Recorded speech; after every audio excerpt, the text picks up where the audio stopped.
ये है खबरों की खबर और आप देख रहे हैं खबरों की खबर टीवी। आज हम लोग कल भी सीपी ऑफिस आए थे। हमारे बड़े भाई डॉक्टर गफ्फार कादरी साहब, हमारे शाहीन पठान उम्मीदवार, शकीला पठान उम्मीदवार और हमारे एसपी मगरे साहब, अशरफ, अजहर, नदीम ममदानी, तमाम लोग। और एक उन्होंने बहुत गलत हरकत नदीम ममदानी के साथ की थी, उनको उठाकर ले जाके उन्होंने किडनैप करके लेके गया था। उनकी वीडियो बनाई थी नंगी, और वो भी हमने साहब को सारी डिटेल बताई। साहब ने बोले कि आप उस पर एप्लीकेशन ला कर दो, हम उसके ऊपर भी कार्रवाई करेंगे। अगर जो गलत हुआ है उनको इंसाफ देने का काम करेंगे। हम इंसाफ देने के लिए बैठे हैं। और हमने परसों से जो उस शहर में वो नौजवान बच्चों को उकसारा है, उचकारा है, उनको पंपिंग करके हमारे जितने भी उम्मीदवार पूर्वों के थे उनके खिलाफ बोल रहा है कि हम इनकी डॉक्टर साहब की वजह से आ रहे, ये अफसर खान की वजह से आ रहे, बाजी की वजह से आ रहे, तमाम लोगों की वजह से आ रहे। अरे तू लोगों को ये बता रहा कि 16 उम्मीदवार थे मुस्लिम समाज के। मैं मानता हूँ 16 उम्मीदवार थे। लड़ने का अधिकार भारत रत्न डॉक्टर बाबा साहब अम्बेडकर ने संविधान दिया। लड़ने का राइट्स आपको भी है, हमको भी है, डॉक्टर साहब को भी है, बाजी को भी, और तमाम जितने भी इस हिंदुस्तान में लोग रहते हैं सबको अधिकार है इलेक्शन लड़ने का। अब वो जैसे बता रहा कि 15,000 वोट मुसलमानों ने ले लिए, तो मैं आपको बता दूं पूरी गिनती के साथ कि 13 उम्मीदवार हिंदू समाज से भी थे, उन्होंने भी 15,000 वोट लिया। ऑन रिकॉर्ड है। मैं अपनी तरफ से बोल रहा, अपनी जानिब से बोल रहा, इसी बात नहीं है। लेकिन लोगों में जो रोष फैला रहा है वो कि मुस्लिम समाज ने 15,000 वोट लिया इसलिए मैं 2100 वोटों से गिर गया। अरे शक्ति कपूर, तेरे को गिरना ही था। तूने किसका अच्छा किया? ना कौम और मिल्लत का फायदा किया, ना भारत रत्न डॉक्टर बाबा साहब अम्बेडकर ने जो संविधान दिया उसका तूने यूटिलाइज किया। तूने सिर्फ प्रकाश अम्बेडकर साहब ने जो तेरे को खासदार बनाए उनके पीठ में छुरा घोंपने का काम किया। दूसरी बात मैं आपको बता दूं कि ये जितने मतलब इसके कार्यकर्ता है, जैसे पीड़ का एक वीडियो आया, परभनी का वीडियो आ रहा, नांदेड़ का वीडियो आ रहा, और अनेक उनके जितने कार्यकर्ता है उनसे वीडियो बनाने लगा रहा। ये हिजड़ा है, ये हिजड़ा है, आपाजान है, इसमें कोई दम नहीं है। ये कार्यकर्ताओं को, उत्साह के कार्यकर्ताओं को लड़ाना चाह रहा है हमसे, डॉक्टर साहब से अनेक। हम भी पूरी तरह सक्षम है। और अगर तेरे में दम है तो तू, तेरे दोनों बेटे, तेरा भाई और तेरे भाई के दोनों बेटे, ऐसा मिलके तुम आओ ना। लोगों में क्यों हमारा कोई नौजवान साथियों से कोई हमारा झगड़ा है नहीं, नौजवान साथियों को हम कुछ बोल रहे नहीं। लेकिन ये नौजवान साथियों को जब गुस्सा रहा है, नौजवान साथियों को जो पंपिंग कर रहा है, बाहर के कार्यकर्ताओं को कर रहा है, तो मेरा तेरे को चैलेंज है, तेरी पूरी फैमिली आगे लेके आ। तू आ जा, तेरा भाई आ जा, तेरे बेटे आ जा, उनके बेटों को ला ले, उसके बाद बात करना। तू नौजवान साथी कौम और मिल्लत के, वो भी हमारे भाई है, हमारे छोटे भाई है, कोई बड़ा भाई है, और उनको तू अगर लड़ाने की सोच रहा है तो तू बुजदिल है, तू डरपोक है। तू इसलिए फ्रंट पे तू नहीं आ रहा, खाली बस पंपिंग करके लोगों को भेजना चाह रहा। तो तू घर में बैठ के लोगों में पंपिंग करेगा। अब लोग भी बहुत होशियार हो गए।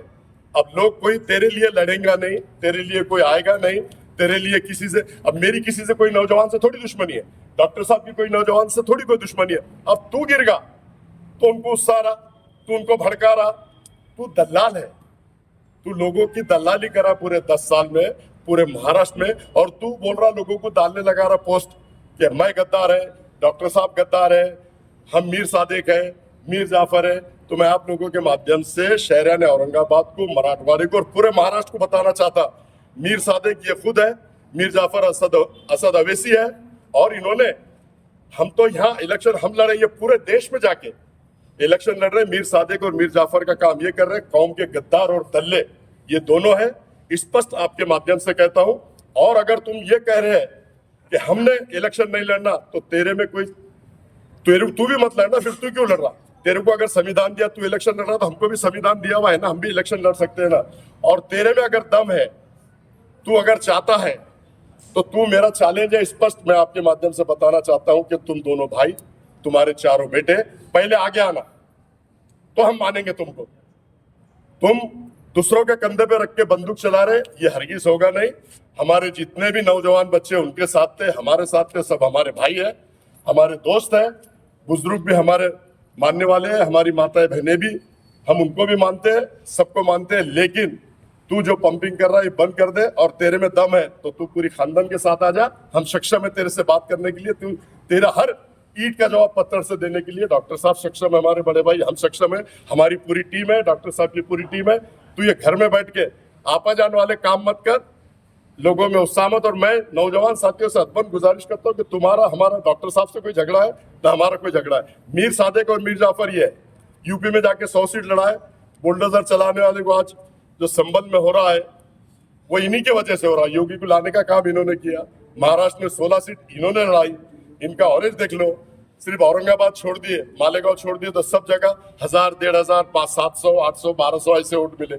इनका काम लोगों को उकसाना, इनको लड़ने का अधिकार है। ये 16 सीट लड़ा सकते, डॉक्टर साहब नहीं लड़ सकते, मैं नहीं लड़ सकता। कितनी नाइंसाफी बात करते हैं। और कौम और मिल्लत का इन्होंने कोई ठेका लेके नहीं रखा। कौम और मिल्लत की लीडरी हम भी 25 साल से कर रहे हैं, डॉक्टर साहब भी 15 साल से कर रहे हैं। जितना अधिकार उसको है उतना अधिकार हमको है। और तू इस तरह की भाषा करना बंद कर दे, नहीं तो इसका अंजाम तू नौजवानों में गुस्सा करके गलत होगा। परिणाम शहर का लाइन ऑर्डर खराब करना मत कर। शहर में अमन और शांति के साथ हम भी रह रहे हैं, तू भी रहे। हमारी तरफ से कोई रिएक्शन नहीं है, लेकिन हर सवाल का जवाब देने के लिए हम सक्षम है। आज तुम्हारी तरफ से कोई अगर बात आती है तो उसका हम जवाब देने के लिए सक्षम है। ऐसा हम आपके माध्यम से क्या डिस्कस हुआ? देखो, बोलो। हम सीपी साहब को इस बात के लिए अभिनंदन किया, इलेक्शन के बाद, चुनाव के रिजल्ट आने के बाद क्या जगह उनका साथी हिमायम का टोला शहर का वातावरण खराब करने का काम कर रहा था। सीपी साहब ने बर्बस्त कार्रवाई करके इन चीज़ों को रोका, इसलिए हम लोग का अभिनंदन किया। पहली दूसरी बात, अभी जो वातावरण खराब करने की एक्टिविटीज इम्तियाज जलील साहब कर रहे हैं उसके बारे में हम उनको आगाह किया, उनको बताया। उन्होंने कानूनी कार्रवाई करने का वादा किया। आपको जो बात सुनानी की है, जो मेरे लिए आज की मीटिंग की बहुत महत्वपूर्ण बात है, कि एक हमारे साथी नदीम ममदानी को आज से कुछ साल पहले वो कहीं ना कहीं आप लोगों से जुड़ा हुआ है, सोशल मीडिया पे बहुत एक्टिव रहता है, वो भी एक सोशल चैनल चलाता है। उसको किडनैप करके, नंगा करके उसको पैसे वसूल किया गया था और वो उसके दबाव में था। तो ये एक संदेशा सीपी साहब ने दिया है कि हम कानूनी कार्रवाई तहकीकात के बाद करेंगे। तो मीडिया वालों को मैं आपको कहना चाहता हूँ कि यूट्यूबर्स वाले, छोटे पत्रकार दबाव में ना आए, हम आपके साथ खड़े हैं। हमने ऐसा महसूस किया है जब नदीम ममदानी को इस हद तक जाकर तकलीफ दी जा सकती है। एक और वाकया मैंने साहब से डिस्कस किया है, नायब अंसारी से कुछ बदसलूकी की गई थी, बदतमीजी की गई थी, हम उस वक्त आवाज़ उठा नहीं सके। मैं आपको ये आश्वस्त करना चाहता हूँ, आपको याद दिलाना चाहता हूँ, आपको उम्मीद दिलाना चाहता हूँ कि आपने डरने की जरूरत नहीं। इम्तियाज जलील ने पत्रकार परिषद में एक पत्रकार को उठा के फेंकने की बात कही थी, क्या कहेंगे इसको? अरे उसकी कितनी जाती मजम्मत करो, तुम पत्रकार हो कि उसकी मीटिंग का बहिष्कार करो ना, उसको जाने का थी प्रेस कॉन्फ्रेंस को, अब पूरा बहिष्कार करो उसका। देखिए, जब कोई चीज उनके फेवर में होती है ना, वो पत्रकार अच्छा, उन्हें सच्ची बात पूछा, इनका पेट दुखना शुरू हो जाता। तो इनकी जो डिक्टेटरशिप है, इनकी जो फिरौनियत है, उसके लिए आप घबराने की जरूरत नहीं है। नदीम ममदानी जैसे वाकयात जितने हुए मुझे मालूम नहीं, हमने सीपी साहब से बात की है और मैं तमाम यूट्यूबर्स और भाइयों से कहना चाहता हूँ, आप भी दबाव में मत आइए, जहाँ जरूरत पड़ी हम आपके साथ खड़े हैं, हम समाज में इंसाफ के लिए काम करते रहें। शुक्रिया। अफसर में 2 दिन पहले आपने सिटी चौक में पुलिस कंप्लेंट की थी, क्या हुआ उसका? कार्रवाई हुई ना, उसका मतलब दाखिल हो गया, अब कार्रवाई होंगी ना। कार्रवाई जो सिस्टम है, डिपार्टमेंट को कंप्लेन देने के बाद में उसका सिस्टम होता है, उन्होंने किसी को दिया है, इंक्वायरी होंगी और कार्रवाई होंगी उसके ऊपर। और नौजवानों को क्या संदेश देंगे आप इस माहौल बहुत में? अच्छी बात है। देखिए, अफसर मैंने पहले भी कहा कि नौजवान किसी के बहकावे में ना आए। ये इम्तियाज जलील अपने बच्चों को तालीम हासिल करने लंदन भेजता है और ये बच्चों को उचका के हत्या मांगने काम लगाता है या नारेबाजी कराता है, जिसपे साइबर क्राइम नोट हो सकता है, उनकी जिंदगियां खराब हो सकती है। नौजवानों का मकसद ये है, हमारी गुजारिश ये है कि बहकावे में मत आए और ऐसी कोई हरकत ना करे कि कायदा कानून हाथ में रहे और कानून की गिरफ्त में आ जाए। अगर उन पे कुछ क्रिमिनल केस होता है, उन पे कोई गुनाह दाखिल होता है, तो उनकी सर्विस का मसला उठता है, कोर्ट कचहरी में जाना पड़ता है, वकीलों का खर्चा बर्दाश्त करना पड़ता है। इम्तियाज जलील उचका के काम पे तो लगा देगा, मगर उनका मुस्तकबिल खराब कर देगा। तो नौजवानों से गुजारिश है कि ठंडे दिमाग से रहें, जज्बात पे काबू रखें और दूसरी बात, कायदा कानून हाथ में ना लें।